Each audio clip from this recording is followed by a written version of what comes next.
నమస్కారం ప్రవాహ మీడియాకి స్వాగతం. హెడ్లైన్ చూద్దాం.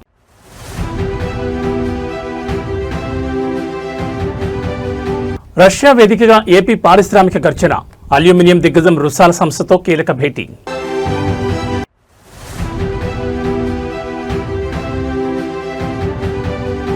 జడ్చర్ల కాంగ్రెస్ సభలో ఉద్దండపూర్ నిర్వాసితుల వీడియో హల్చల్, పాలమూరు రాజకీయాల్లో తీవ్ర కలకలం.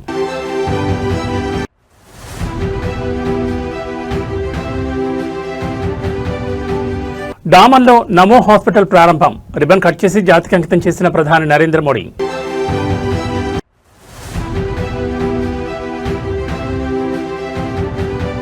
చిత్తూరు జిల్లాలో మద్యం లారీ బోల్తా, డ్రైవర్ను పట్టించుకోకుండా లిక్కర్ వేట, దొరికిన వారికి దొరికినంతగా లూటీ, బాటిళ్ల కోసం ఎగబడ్డ స్థానికులు, వాహనదారులు. ఇక డీటెయిల్స్ చూస్తే ఆంధ్రప్రదేశ్ రాష్ట్ర పారిశ్రామిక రంగానికి అంతర్జాతీయ వేదికపై సరికొత్త మైలురాయి దక్కింది. ప్రపంచంలోనే అత్యంత ప్రతిష్టాత్మకమైన అతిపెద్ద అల్యూమినియం దిగ్గజ సంస్థల్లో ఒకటైన రష్యాకు చెందిన రుసాల్ సీనియర్ మేనేజ్మెంట్తో రష్యాలోని సెయింట్ పీటర్స్బర్గ్ నగరంలో కీలక భేటీ జరిగింది. ఈ అత్యున్నత స్థాయి సమావేశంలో భాగంగా భారతదేశంలో అత్యంత శరవేగంగా వృద్ధి చెందుతున్న ఆటోమోటివ్ మరియు ఎలక్ట్రానిక్స్ ఎకోసిస్టమ్లను ఏపీకి అనుసంధానించేలా ఒక మెగా ప్రాజెక్టును ప్రతిపాదించడం జరిగింది. ప్రతిష్టాత్మకమైన విశాఖపట్నం చెన్నై పారిశ్రామిక కారిడార్లో హై వాల్యూ ఆటోమోటివ్ మరియు ఏరోస్పేస్ అలాయ్ ప్లాంట్ను ఏర్పాటు చేయాలని రుసాల్ యాజమాన్యానికి అధికారికంగా విజ్ఞప్తి చేశారు. అంతర్జాతీయ పెట్టుబడులను ఆకర్షించడమే లక్ష్యంగా సాగుతున్న ఈ చర్చలో రుసాల్ సంస్థ ప్రతినిధులకు ఆంధ్రప్రదేశ్లోని భౌగోళిక మరియు మౌలిక సదుపాయాల లభ్యతను అద్భుతంగా వివరించారు.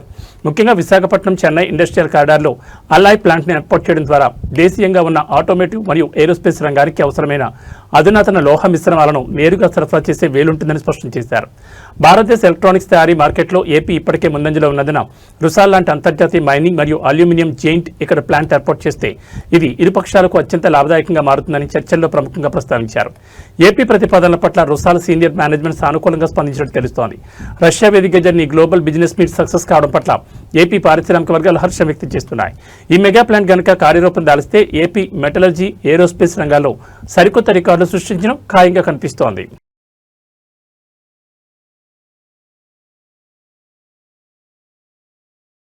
ఆంధ్రప్రదేశ్ రాజకీయాల్లో లిక్కర్ పాలసీ చుట్టూ సాగుతున్న వివాదం మరోసారి తీవ్ర రూపం దాల్చింది.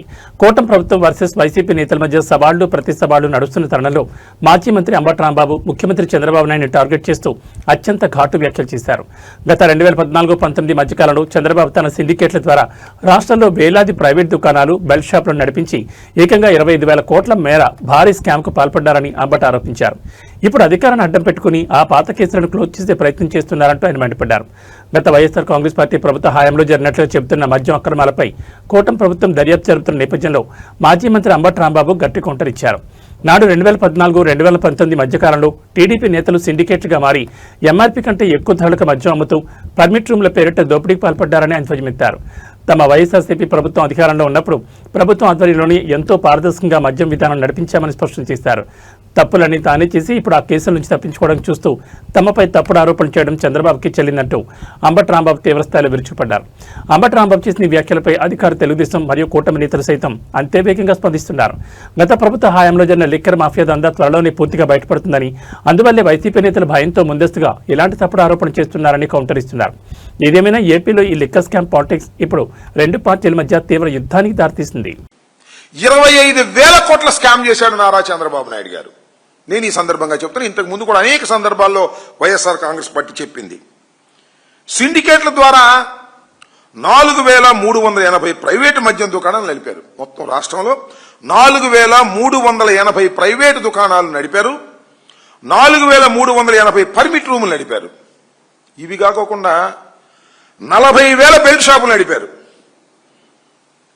ఎంఆర్పీ కన్నా 20% ఎక్కువ అమ్మినటువంటి సందర్భాలు. ఇవన్నీ స్కామ్లు, భాగాలు. ఈ విధంగా సుమారుగా 25,000 కోట్ల రూపాయలు ఆర్జించి స్కామ్ చేసినటువంటి ఘనత 2014-19లో చంద్రబాబు నాయుడు గారికి దక్కుతుంది. ఇవాళ మా మీద ఈ కార్యక్రమాలు చేస్తున్నాడు. మేము స్కామ్ లేకపోయినా స్కామ్ ఉందని చెప్పి సృష్టించి ఏదో ఇబ్బంది పెట్టాలి పొలిటికల్ గా అనేటువంటి ప్రయత్నం చేస్తున్నాడు. మీకు గుర్తు చేస్తా, కేబినెట్ ఆమోదం లేకోకుండా, ఫైనాన్స్ డిపార్ట్మెంట్ అంగీకారం లేకోకుండా ప్రివిలేజ్ ఫీజును రద్దు చేశారు. ఆ రోజుల్లో 2014-19లో ప్రివిలేజ్ ఫీజును రద్దు చేసి డిస్టిలరీలకు 5,200 కోట్ల రూపాయల లాభం కలిగే విధంగా చేశారు. రాష్ట్ర ప్రభుత్వ ఖజానాకి 5,200 కోట్ల రూపాయలు నష్టం జరిగే విధంగా చేశారు. కిక్ బ్యాక్స్ కొట్టేశాడు చంద్రబాబు నాయుడు గారు. వాళ్ళ అబ్బాయి కిక్ బ్యాక్ కొట్టేసి స్కామ్కు పాల్పడి ఇవాళ మమ్ములు అనేటువంటి పరిస్థితికి ఇవాళ దిగజారిపోయారు. దీని మీద వైఎస్ఆర్ కాంగ్రెస్ పార్టీ అధికారంలోకి వచ్చిన తర్వాత ఈ స్కామ్ మీద కేసు పెడితే ఈయన అధికారంలోకి వచ్చిన తర్వాత క్యాష్ మూసేసే కార్యక్రమం చేస్తున్నాడు భయపడి. విచారణ జరపచ్చు కదా, నిజంగా ఏమీ జరగకపోతే విచారణ జరపచ్చు, విచారణలో బయటికి రావచ్చు. కానీ ఉమ్మడి మహబూబ్ నగర్ జిల్లా జడ్చర్ల పొలిటికల్ వేదికగా సాగుతున్న సవాళ్లు ప్రతి సవాళ్ల మధ్య సభలో ప్రదర్శించిన ఒక వీడియో ఇప్పుడు ఇరు పార్టీల మధ్య తీవ్ర చర్చకు దారితీసింది. జడ్చర్ల బహిరంగ సభలో అధికార కాంగ్రెస్ శ్రేణులు విడుదల చేసిన ఒక ప్రత్యేక వీడియో సభకు వచ్చిన వేలాది మంది ప్రజలను ఆలోచించడమే కాకుండా తీవ్ర ఉద్వేగానికి గురిచేసింది. గత బీఆర్ఎస్ ప్రభుత్వ హయాంలో పాలమూరు రంగారెడ్డి ఎత్తిపోతల పథకంలో భాగమైన ఉద్దండపూర్ ప్రాజెక్టు కింద తమ సర్వస్వాన్ని కోల్పోయిన నిర్వాసితుల కన్నీటి గాథలను ఈ వీడియోలో పొందుపరిచారు. ఉద్దండపూర్ రిజర్వాయర్ నిర్మాణంలో వేలాది ఎకరాల భూములు, ఇళ్లు కోల్పోయిన స్థానిక రైతాంగం ఎదుర్కొన్న కష్టాలను ఈ వీడియోలో క్లియర్ కట్ గా చూపించారు.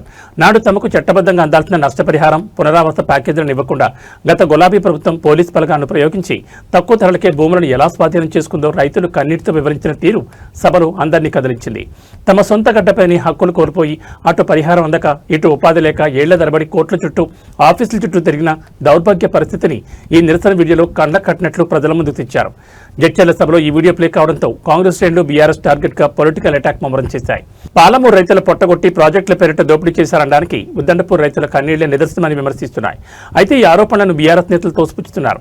ప్రాజెక్టుల కోసం చట్ట ప్రకారమే పరిహారం అందించామని, రాజకీయ పబ్లిసిటీ కోసమే ఇలాంటి వీడియోలతో తప్పుడు ప్రచారం చేస్తున్నారని కౌంటర్ ఇస్తున్నారు. ఏదేమైనా జడ్చర్ల సభలో హల్చల్ చేసిన ఈ ఉద్దండపూర్ వీడియో ఇప్పుడు పాలమూరు పాలిటిక్స్ లో హాట్ టాపిక్ గా మారింది.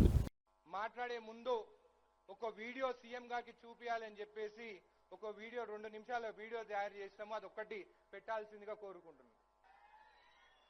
పాలమూరు రంగారెడ్డి ఎత్తిపోతల పథకంలో భాగంగా నిర్మిస్తున్న ఉదండపూర్ జలాశయ నిర్మాణ పనులకు తాత్కాలికంగా బ్రేక్ పడింది.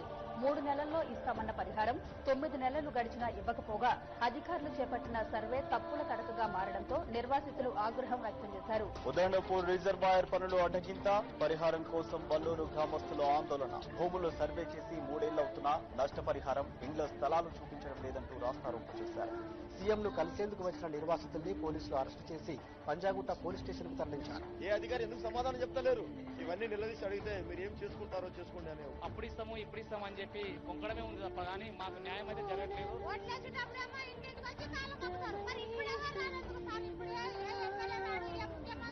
మేము ఎట్లాగా పిల్లలు జల్లు తెచ్చుకోవడం సార్ ఇంజన్ చేయరు జనం.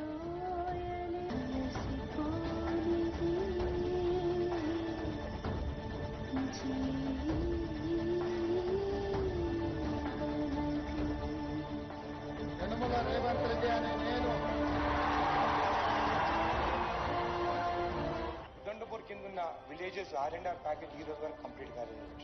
2022లో అధ్యక్ష అవార్డ్ పాస్ అయినా కానీ కూడా వాళ్ళకి ఈ రోజుకి ప్లాట్ ఇవ్వలేదు, షిఫ్టింగ్ కాలేదు, ₹1 కూడా వాళ్ళకి చెందలేదు అధ్యక్ష. తప్పనిసరిగా ఈ శాసనసభ కాలంలో పాలమూరు రంగారెడ్డి పూర్తి చేసి 12 లక్షల ఎకరాలకి నీళ్లు ఇస్తామని చెప్పి నేను సభాముఖంగా మనం చేస్తున్నాం. పాలమూరు రంగారెడ్డి లిఫ్ట్ ఇరిగేషన్ సంబంధించి సంపూర్ణంగా ఈ 5 సంవత్సరాలు పూర్తి చేసి నీళ్లు అందిస్తున్నాయి. మా అందరి ముందు లక్ష్యం దాన్ని పూర్తి చేస్తాం. మా అనిరుద్ధ్ రెడ్డి అడిగితే ఈ రోజు అన్ని ప్రాజెక్టులకు సంబంధించి పాలమూరు రంగారెడ్డి ఎత్తిపోతల, Kalwakurthy project, Bhima project, Koilsagar project, Nettempadu project. Telangana రాజకీయం ఒక్కసారిగా ఉమ్మడి మహబూబ్ నగర్ జిల్లా వేదికగా వేడెక్కింది. ప్రత్యర్థి పార్టీ బీఆర్ఎస్ లక్ష్యంగా ముఖ్యమంత్రి రేవంత్ రెడ్డి చేసిన సంచలన వ్యాఖ్యలు ఇప్పుడు సోషల్ మీడియాలో పొలిటికల్ సర్కిల్స్ లో మారిమోగిపోతున్నాయి. తన సొంత గడ్డ అయిన పాలమూరు రీజియన్లో రాబోయే రోజుల్లో గులాబీ పార్టీకి స్థానం లేకుండా చేస్తానని ఆయన అత్యంత ఘాటుగా సవాల్ విసిరారు. పాలమూరులో ఒక బీఆర్ఎస్ ఎమ్మెల్యేను కూడా గెలవనివ్వను, జిల్లాలో ఆ పార్టీ జెండాది మరి కూలిపోవాలి అంటూ రేవంత్ రెడ్డి చేసిన ఓపెన్ స్టేట్మెంట్ ఇప్పుడు తెలంగాణ రాజకీయాల్లో పెను సంచలనంగా మారింది.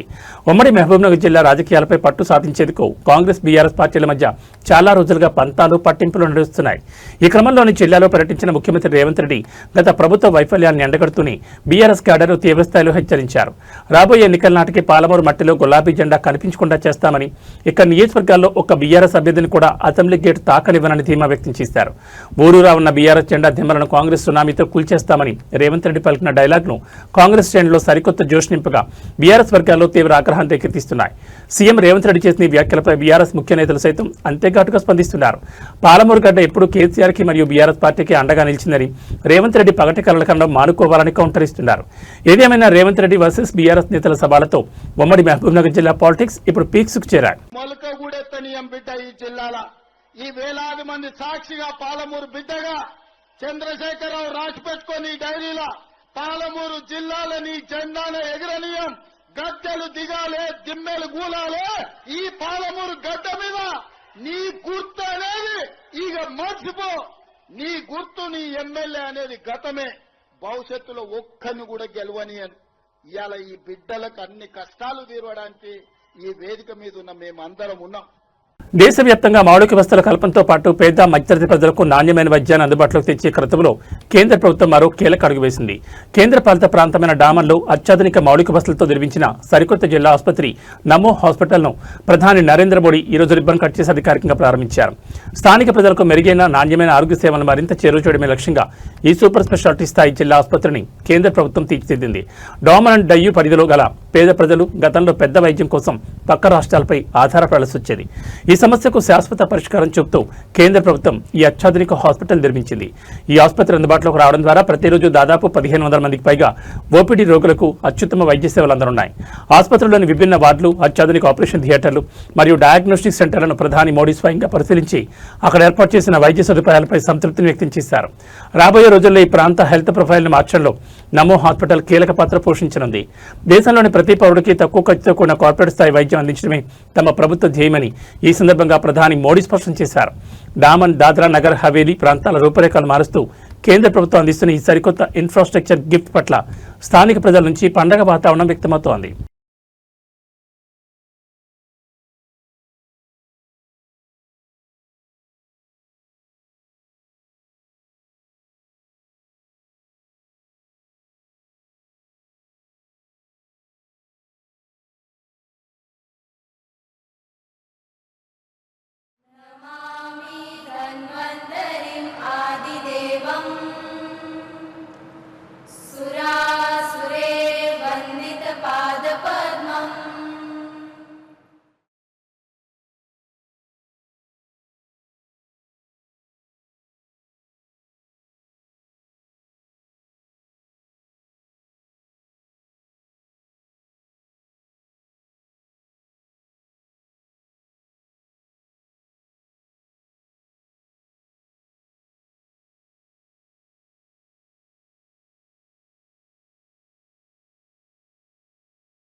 పల్నాడు జిల్లా నరసరావుపేట రాజకీయం మరోసారి తీవ్ర ఉద్రిక్తతకు దారితీస్తుంది. వైఎస్ఆర్సీపీ మాజీ శాసనసభ్యులు డాక్టర్ గోపిరెడ్డి శ్రీనివాసరెడ్డి నివాసం వద్ద ఒక్కసారిగా హైటెన్షన్ వాతావరణం నెలకొంది. పల్నాడు అభివృద్ధి, గత పాలకుల అవినీతిపై కోటప్పకొండ సాక్షిగా బహిరంగ చర్చకు రావాలంటూ ఇరు పార్టీల నేతలు విసురుకున్న పొలిటికల్ సవాళ్లే ఈ ఉద్రిక్తతకు ప్రధాన కారణంగా కనిపిస్తోంది. శాంతి భద్రతలకు విఘాతం కలగకుండా పోలీసులు మాజీ ఎమ్మెల్యే గోపిరెడ్డి నివాస పరిసర ప్రాంతాలను తమ అధీనంలోకి తీసుకున్నారు. గత కొన్ని రోజులుగా నరసరావుపేట నియోజకవర్గ పరిధిలో అధికార కూటమి మరియు ప్రతిపక్ష వైఎస్ఆర్సీపీ నేతల మధ్య తీవ్రస్థాయిలో ఆరోపణలు సాగుతున్నాయి. ఈ నేపథ్యంలోనే కోటప్పకొండ క్షేత్రం వద్ద ముఖాముఖి చర్చకు రావాలంటూ నేతలు ఒకరికొకరు అల్టిమేటం జారీ చేసుకున్నారు. పల్నాడు జిల్లాలో ఫ్యాక్షన్ గొడవలు రీత్యా పాత చరిత్రను దృష్టిలో ఉంచుకుని ఈ సవాల్ ఎటుదారి తీస్తుందోనని ఇరు వర్గాల క్యాడర్ భారీగా తరలివచ్చేందుకు సిద్ధమైంది. దీంతో అలర్టైన పోలీసు యంత్రాంగం పరిస్థితులను పూర్తిగా అదుపులోకి తెచ్చేందుకు మాజీ ఎమ్మెల్యే గోపిరెడ్డి శ్రీనివాసరెడ్డి నివాసం వద్ద అదనపు బలగాలు మోహరించింది. ఊహించిన అవాంఛనీయ సంఘటనలు జరగకుండా ముందస్తుగా బారికేడ్లను ఏర్పాటు చేసి గట్టి నిఘా పెట్టారు. జిల్లాలో ఎలాంటి ఉద్రిక్తతలకు తావు లేకుండా ఉండేందుకు కోటప్పకొండ వైపు వెళ్లే ప్రధాన రహదారులతో పాటు నరసరావుపేట పట్టణం వ్యాప్తంగా అదనపు పికెట్లను ఏర్పాటు చేసినట్లు పోలీసులు వెల్లడించారు. ఎవరైనా చట్టాన్ని చేతిలోకి తీసుకుంటే కఠినమైన సెక్షన్ల కింద కేసులు నమోదు చేస్తామని హెచ్చరించారు. ఏదేమైనా ఈ సవాళ్ల పర్వం నరసరావుపేటలో ఏ క్షణాన ఏం జరుగుతుందోనన్న తీవ్ర ఉత్కంఠ రేపుతోంది.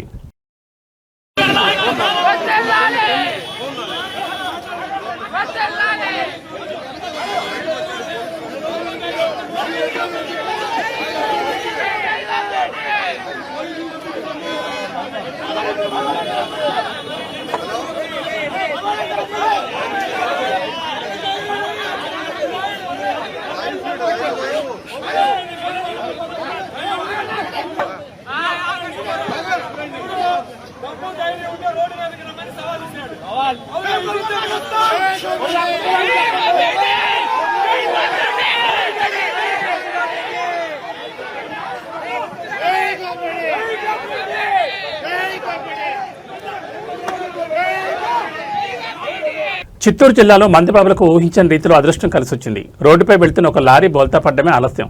అక్కడ పారిన మద్యం ఏరులే పారింది. వివరాల్లోకి వెళ్తే చిత్తూరు జిల్లా బతిరెడ్డిపల్లి సమీపంలో మద్యం లోడుతో వేగంగా వెళ్తున్న ఒక లారీ అదుపు తప్పి రోడ్డు పక్కన బోల్తా పడింది. లారీ బోల్తా పడ్డంతో అందులోని వందలాది మద్యం సీసాలని ఒక్కసారిగా రోడ్డుపై చెల్లాచెదురుగా పడ్డాయి. ఇక అంతే, ఆ రూట్లో వెళ్తున్న వాహనదారులు, స్థానిక గ్రామస్తులు తమ పని పాటలు పక్కన పెట్టి మద్యం బాట్లను ఎత్తుకెళ్లడానికి పెద్ద ఎత్తున ఎగబడ్డారు. లారీ బోల్తా పడిన విషయాన్ని గమనించిన మందిబాబులు అక్కడ క్షణాల్లో క్యూ కట్టారు. ప్రమాదంలో డ్రైవర్కి ఏమైందన్న విషయాన్ని కనీసం పట్టించుకోకుండా రోడ్డుపై పడి ఉన్న బ్రాండెడ్ మద్యం బాటిళ్ల వేటలో పడ్డారు. దొరికిన కాడికి దొరికినంత అన్నట్లుగా కొందరు ఏకంగా బాక్సుల కొద్ది లిక్కర్ను బైకులపై వేసుకుని పారిపోగా మరికొందరు తమ లొంగీలు, టవళ్లను మూటలుగా మార్చి సీసాలు దోచుకెళ్లారు. ఈ హడావుడిలో పురుషులతో పాటు మహిళలు సైతం మద్యం సీసాల కోసం ఎగబడ్డం అక్కడున్న కెమెరాలో రికార్డ్ అయింది. చూస్తుండగానే నిమిషాల వ్యవధిలో లారీలోని సగానికి పైగా మద్యం స్టాక్ మాయమైపోయింది. రోడ్డుపై ట్రాఫిక్ జామ్ కావడం, మద్యం లూటీ జరుగుతుండటంతో సమాచారం అందుకున్న పోలీసులు తక్షణమే రంగప్రవేశం చేశారు.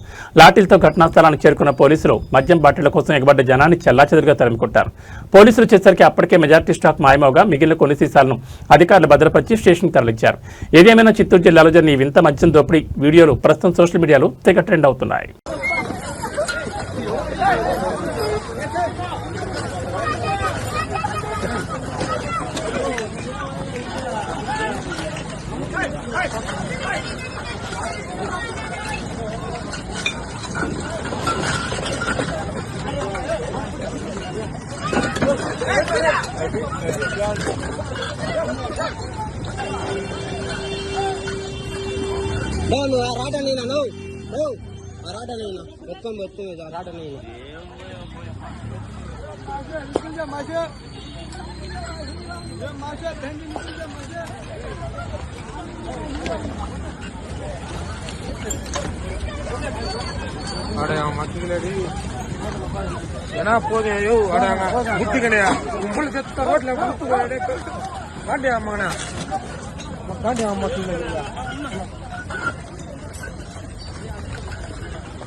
పోదండి జనాలు మనం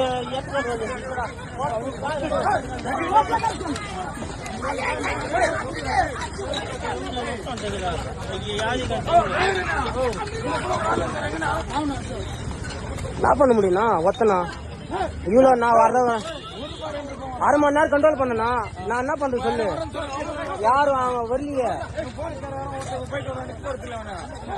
அவனை கம்ப்ளைண்ட் பண்ண வரமாட்டானுங்க நான் தேவையில்லாம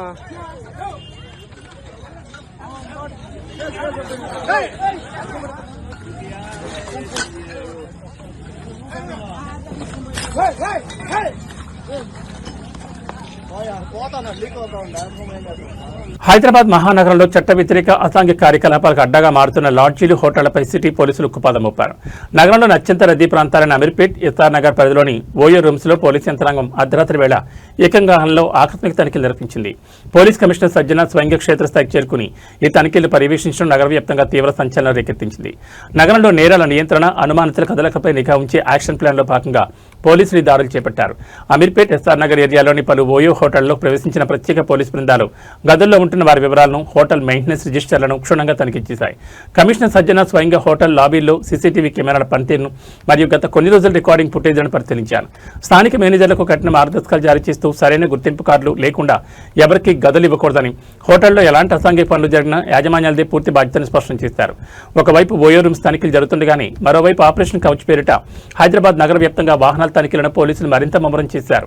నంబర్ ప్లేట్లు లేనివి, నకిలీ నంబర్లతో తిరిగే అనుమానాస్పద వాహనాలను బారికేట్ల వద్ద ఆపి క్షుణ్ణంగా తనిఖీలు చేస్తున్నారు. నగర ప్రజల రక్షణ ప్రథమ ప్రాధాన్యతగా సిటీ పోలీస్ విభాగం తీసుకుంటున్న ఈ పకడ్బందీ చర్యలపై సామాన్యుల నుండి హర్షం వ్యక్తమవుతోంది.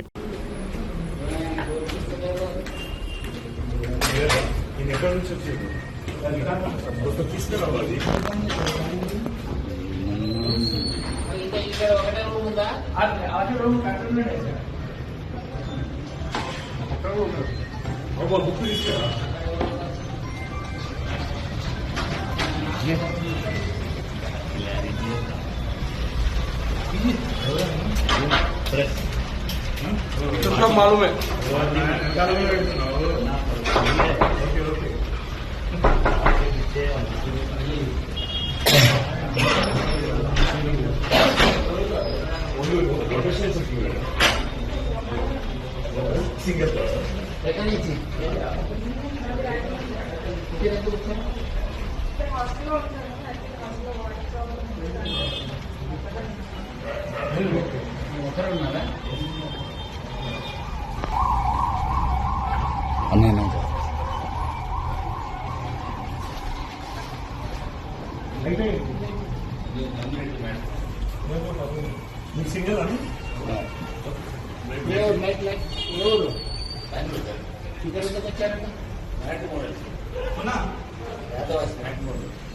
తెలంగాణలో లా లేదు, ఆర్డర్ లేదు, శాంతి భద్రతలు పూర్తిగా గాల్లో కలిసిపోయామంటూ ప్రతిపక్ష పార్టీలు ప్రభుత్వంపై తీవ్రస్థాయిలో విరుచుపడుతున్నాయి.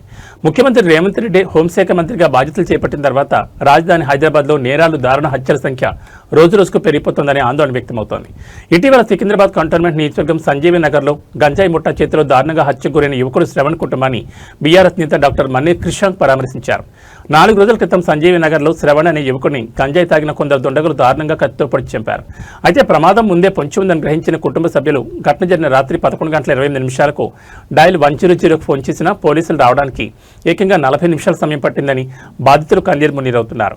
నిందితులంతా పాత నేరస్తులైనప్పటికీ సివిల్ పోలీసులకు వారిపై ఎలాంటి నిఘా లేకపోవడం గమనార్హం. పైగా హత్య కొద్ది రోజుల ముందే ఎక్సైజ్ పోలీసులు నిందితుల ఇళ్లలో సోదాలు చేసి గంజాయి సీజ్ చేసిన ఆ సమాచారం స్థానిక పోలీసులకు తెలియకపోవడం గమనార్హం. 100 కోట్లతో నిర్మించిన కమాండ్ కంట్రోల్ సెంటర్ ఉన్నప్పటికీ ఎక్సైజ్, సివిల్ పోలీసుల మధ్య సమన్వయ లోపం ఈ ఘోరానికి కారణమైందంటూ బీఆర్ఎస్ నేతలు తీవ్రంగా మండిపడుతున్నారు. నగరంలో నేరాల పరంపర ఇంతటితో ఆగలేదు. ఇటీవల డీజీపీ ఆఫీసుకు కేవలం కిలోమీటర్ దూరంలో ఉన్న మాసబ్ ట్యాంక్ పరిధిలో సీనియర్ హైకోర్టు అడ్వకేట్ ఖాజా మొయిజుద్దీన్ను ల్యాండ్ వివాదాల నేపథ్యంలో ఎస్యూవీ కారుతో దారుణంగా గుద్ది చంపడం కలకలం రేపింది. అటు కరీంనగర్లోని పీఎంజీ జ్యువెలరీ షాప్లోకి దుండగులు తుపాకులతో ప్రవేశించి కాల్పులు జరిపి మరీ దోచుకెళ్లిన ఘటన రాష్ట్ర వ్యాప్తంగా సంచలనం సృష్టించింది. గత కేసీఆర్ ప్రభుత్వ హయాంలో 10 నుంచి 12 లక్షల సీసీటీవీ కెమెరాలు, పెట్రోలింగ్ వాహనాలు, షీ టీమ్స్తో శాంతి భద్రతలను కంటికి రేపలా కాపాడితే నేడు గంజాయి, డ్రగ్స్ ముఠాల భయంతో కాలనీ వాసులే సొంతంగా సీసీ కెమెరాలు పెట్టుకోవాల్సిన దౌర్భాగ్య పరిస్థితి వచ్చిందని విమర్శలు వెలువెత్తుతున్నాయి. ఈరోజు సంజీవయ్య నగర్లో గత 5 రోజుల క్రితం దారుణ హత్యకు గురైన శ్రావణ్ అనే యువకుడి కుటుంబాన్ని పరామర్శించడం కోసం నేను, సికింద్రాబాద్ ఇన్ఛార్జ్ అనే కిషన్ గారు, మిగతా సీనియర్ నాయకులందరూ కూడా ఇక్కడ రావడం జరిగింది. చాలా బాధగా ఉంది. మరి హైదరాబాద్ నగరం నడిబొడ్డున ఇంత ఘోరమైన దుర్మార్గం జరగడం, అది రాత్రి 11:30 వీళ్ళు మృతుడు ఎవరైతే ఉన్నారో మృతుడు ఇంటి ఎదురుగానే ఉండే వ్యక్తి, అదేవిధంగా నేర చరిత్ర ఉన్న వ్యక్తి, అందుకొరకు నేను ఈ మాట చెప్తున్నాను. అదేవిధంగా ఆ మృతుడి ఎవరైతే దోస్తులు ఉన్నారో వాళ్ళు కూడా నేర చరిత్ర ఉన్న వ్యక్తులే. ఒకతను దాదాపుగా 3-4 కేసుల్లో జైలుకు పోయించిన వ్యక్తి. ప్రధాన నిందితుడు ఎవరైతే ఉన్నారో నిఖిల్ అనే వ్యక్తి, అతను కూడా అటెంప్ట్ మర్డర్ కేసులో జైలుకు పోయించిన వ్యక్తి. లేకపోతే గంజాయి తాగే వాళ్ళను పట్టుకొని వాళ్ళకు కౌన్సిలింగ్ ఇచ్చిన విషయము స్థానిక మారేడుపల్లి పోలీసులకు తెలియదు. చూడండి విచిత్రం. అంటే రాష్ట్రంలో ఉండే 2 ఎన్ఫోర్స్మెంట్ డిపార్ట్మెంట్స్ ఏవైతే ఉన్నాయో, ఎక్సైజ్ పోలీసు మరియు law and order police, civil police, ఈ రెండింటి మధ్యలో కూడా స్పష్టంగా కోఆర్డినేషన్ లేదు. ఎక్సైజ్ పోలీసు వాళ్ళు వచ్చి ఈ ఇతని నిందితుడిని తీసుకొని పోయి ఎగ్జామిన్ చేస్తారు. ఎగ్జామిన్ చేసిన తర్వాత వదిలేస్తారు. కాలం నెంబర్ 9, కాలం నెంబర్ 15లో చాలా క్లియర్గా రాసిండ్రు. అమ్మాయిలు బయట వాక్ చేస్తుండగా మరి వీళ్ళందరికీ గొడవ అయింది, అమ్మాయిలను ఇష్టం వచ్చినట్టు కూడా అసభ్యంగా ప్రవర్తించినందు వల్లనే ఈ గొడవ స్టార్ట్ అయింది అనేది చాలా క్లియర్గా అందులో రాసిండ్రు. మరి పోలీసు వాళ్ళు ఏం చేస్తున్నారు, అది మొదటిది. ఇక తర్వాత విషయం ఏంటయ్యా అంటే 11:28 బాధితుడి కుటుంబం అంటే మృతుడి కుటుంబంలో ఒకరు డయల్ 100 కాల్ చేస్తారు. అయ్యా డీజీపీ గారు దయచేసి వినాలి మీరు మాట. మర్డర్ అయిన తర్వాత మర్డర్ అయిన 15 నిమిషాలకు పోలీసు వాళ్ళు వస్తారు. మరి 11:28 అయితే మృతుడు 12:10 చనిపోతాడు. 12:30 ఎంతకో 15 నిమిషాలకు 20 నిమిషాలకు పోలీసు వాళ్ళు వస్తారు. అంటే నేరం జరిగిన తర్వాత 15 నిమిషాలకు అక్కడ పోతారు పోలీసు వాళ్ళు, సంఘటన స్థలానికి వస్తారు. 11:28 డయల్ 100కు కాల్ పోతే 12:20 పోలీసు వాళ్ళు వస్తే మరి ఈ మధ్యలో ఏం జరిగింది చూడండి విచిత్రం. అంటే రాష్ట్రంలో ఉండే 2 ఎన్ఫోర్స్మెంట్ డిపార్ట్మెంట్స్ ఏవైతే ఉన్నాయో ఎక్సైజ్ పోలీసు మరియు law and order police, civil police, ఈ రెండింటి మధ్యలో కూడా స్పష్టంగా కోఆర్డినేషన్ లేదు. ఎక్సైజ్ పోలీసు వాళ్ళు వచ్చి ఈ ఇతని నిందితుడిని తీసుకొని పోతారు, తీసుకొని పోయి ఎగ్జామిన్ చేస్తారు, ఎగ్జామిన్ చేసిన తర్వాత వదిలేస్తారు. వాళ్ళు ఎందుకు వదిలేసిండ్రు అనేది ఎక్సైజ్ పోలీసు వాళ్ళు చెప్పాలి. అసలు ఈ ఇబ్బంది పెడతా ఉన్నారు, తర్వాత అమ్మాయిలను ఇబ్బంది పెడుతున్నారు. నేను పోలీసులు రాసిన నేరస్థల పంచనామా కూడా నేను చదివాను. సో కాలం నెంబర్ 9, కాలం నెంబర్ 15లో చాలా క్లియర్గా రాసిండ్రు. అమ్మాయిలు బయట వాక్ చేస్తుండగా మరి వీళ్ళందరికీ గొడవ అయింది, అమ్మాయిలను ఇష్టం వచ్చినట్టు కూడా అసభ్యంగా ప్రవర్తించినందు వల్లనే ఈ గొడవ స్టార్ట్ అయింది అనేది చాలా క్లియర్గా అందులో రాసిండ్రు. మరి పోలీసు వాళ్ళు ఏం చేస్తున్నట్టు, అది మొదటిది. ఇక తర్వాత విషయం ఏంటయ్యా అంటే 11:28 మర్డర్ అవుతుంది. మర్డర్ అయిన తర్వాత మర్డర్ అయిన 15 నిమిషాలకు పోలీసు వాళ్ళు వస్తారు. మరి 11:28కి అయితే మృతుడు 12:10 చనిపోతాడు. 12:30 ఎంతకు 15 నిమిషాలకు 20 నిమిషాలకు పోలీసు వాళ్ళు వస్తారు. అంటే నేరం జరిగిన తర్వాత 15 నిమిషాలకు అక్కడ పోతారు పోలీసు వాళ్ళు, సంఘటన స్థలానికి వస్తారు. 11:28 డయల్ 100కు కాల్ పోతే 12:20 పోలీసు వాళ్ళు వస్తే మరి ఈ మధ్యలో ఏం జరిగింది? మన రాష్ట్ర పోలీసులు చేయలేని పనిని మహారాష్ట్ర పోలీసులు వచ్చి ఇక్కడ మరి పెద్ద ఎత్తున ఆపరేషన్లు నెలల తరబడి ఇక్కడ మాటు వేసి నేరస్తులను పట్టుకొని పోతా ఉన్నారు. మరి మన రాష్ట్ర పోలీసులు ఏం చేస్తున్నట్టు? ఎందుకు ఇంత ఎక్సైజ్ పోలీసులు ఏం చేస్తున్నట్టు? లా అండ్ ఆర్డర్ పోలీసుల పెట్రోలింగ్ ఎక్కడ ఉన్నది? రాత్రి 12 గంటలకు మహిళలు కూడా ఈ బస్తీలలో నడవలేని పరిస్థితి. గంజాయి ఓపెన్గా తాగుతున్నారని చెప్పి బస్తీవాసులే సీసీటీవీ కెమెరాలు పెట్టుకున్న పరిస్థితి. మరి పెట్రోలింగ్ వాహనాలు ఎక్కడ పోయినాయి? బ్లూ కోల్డ్స్ ఎక్కడ పోయినాయి? లేకపోతే మీ మైత్రి పోలీసులు ఎక్కడ పోయినరు? పోలీస్ ఫ్రెండ్స్ ఎక్కడ పోయినరు? అని పోయిన ప్రాణం తీసుకురాలేరు. రేవంత్ రెడ్డి గారికి ఈ విషయాల మీద ఏమాత్రం శ్రద్ధ లేదు. ఉన్న పోలీస్ ఫోర్స్ అంతా కూడా బీఆర్ఎస్ నాయకుల మీద విపరీతంగా కేసులు పెట్టడానికే వాడుతూ ఉన్నారు.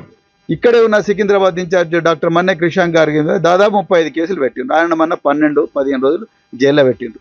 అంటే పోలీసు ఫోర్స్ నంతా కూడా ప్రతిపక్ష పార్టీల మీద పెట్టి వాళ్ళను జైల్లో పెట్టడానికి కోసం వాడి ప్రాణాలు వాళ్ళే కాపాడుకుంటున్న పరిస్థితి ఈరోజు తెలంగాణలో ఉన్నది. మేము చివరిగా ఒక్కటే డిమాండ్ చేస్తున్నాం, ఈ నిందితులు ఎవరైతే ఉన్నారో ఆ నిందితులను మళ్ళీ జైలు నుంచి బయటికి రానియద్దు.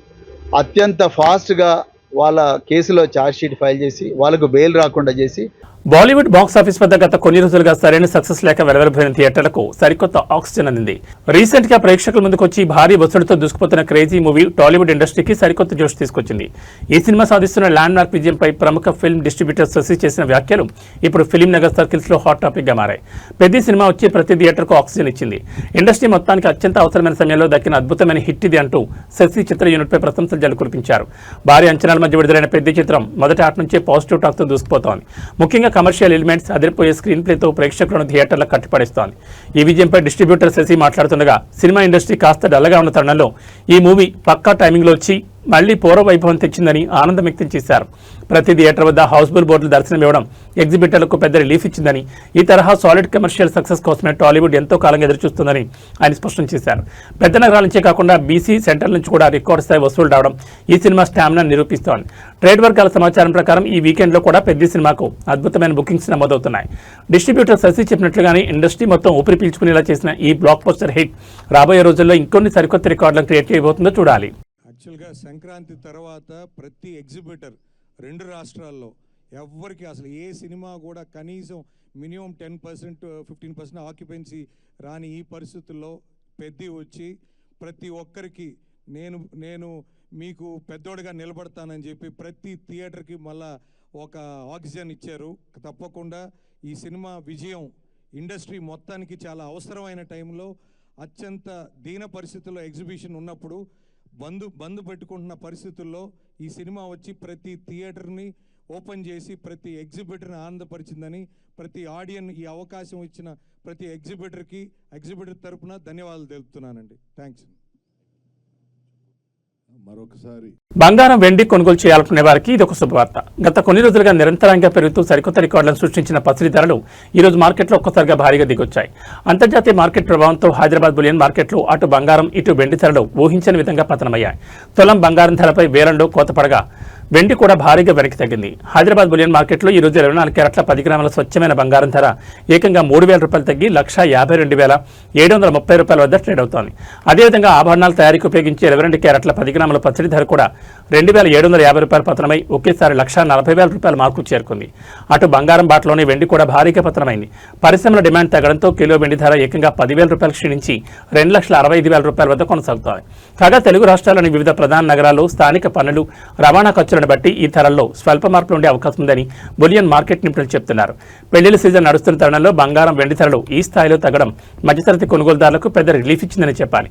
అయితే అంతర్జాతీయ పరిణామాలు, డాలర్ హెచ్చుతగ్గుల నేపథ్యంలో రాబోయే రోజుల్లో ఈ ధరలు మరికొంత తగ్గుతాయా లేదా మళ్లీ పుంజుకుంటాయా అనేది ఆసక్తికరంగా మారింది.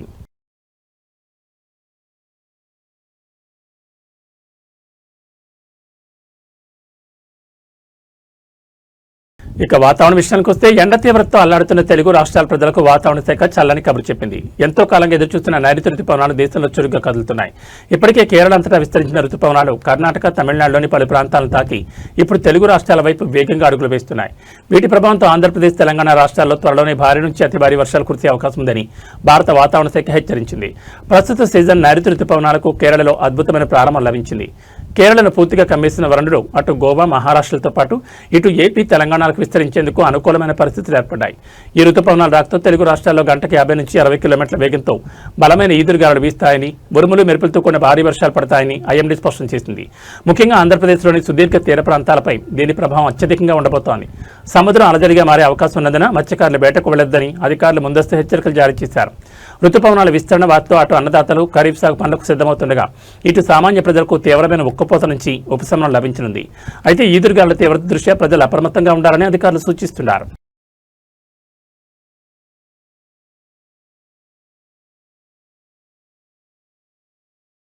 ఈ బులెటిన్ విశేషాలు. నమస్కారం.